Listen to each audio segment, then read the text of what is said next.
navadno me ganejo situacije, ki jih ne doživim, ampak samo, ki jih ljudje pripovedujejo. Namreč kar precej nepravice se dogaja tudi tam, kjer ljudje v domu so že tako v bistvu osamljeni, pa imajo svoje težave. Če je človek aktiven, je kakor, da bi se lepile dejavnosti na njega in vedno več jih je.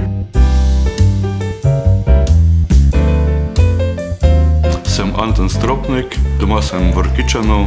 V to hišo sem pa prišel po upokojitvi. Takrat se je tudi hiša Sadeže družbe ustanavljala. Tu vsepovsod sodelujem kot prostovoljec. Pri upokojencih je glede zaposlovanja različno. Problem je v tem, da so nekateri profili komaj se izoblikovali do upokojitve. Recimo profesori, pa nekateri so še najbolj aktivni, če se tako vzame. Vsepovsod je nekšna regulativa. Največ sem delal kot računovodja, tam sem se tudi izobraževal, obenem pa sem spoznaval, da ni samo življenje v številkah, ampak je v medčloveških odnosih. Ja, jaz imam takšen občutek, da v bistvu tudi tisti, ki imajo materialno osnovo zadosti močno, je pač zmeraj problem človek, ki mu moči opešajo. Dokler je hodi, dokler se lahko pogovarja, je vse v redu, potem začne premišljati, kako bo vstal iz postelje, kako bo dobil kakšno pomoč, ker enostavno si jo sam ne more več nuditi.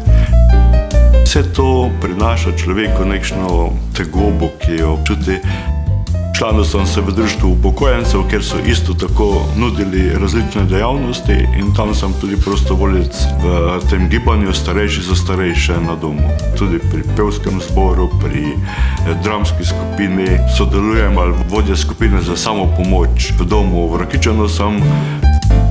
Ponosen sem sploh na svojo osebno življenjsko pot kot takšno. Ko sem začel sodelovati na fotokrožku, sem bil presenečen, da so me povabili že zraven v razstavo in lansko leto smo že imeli kot skupina razstavo. Drugače sem pa bolj v tem delovanju v skupini za samopomoč, kar mi dosti pomeni. Ta skupina me potem bogati, ravno zaradi tega, ker ljudje, ki imajo svoje vsakodnevne skrbi, pridejo tja, kakor da so jih odložili, kakor da prinašajo samo svoje srce in svoje upanje, da bo tisto, kar je tudi težko nekako za preživeti, pokažejo svojo ljubezen do sebe in do bližnjih.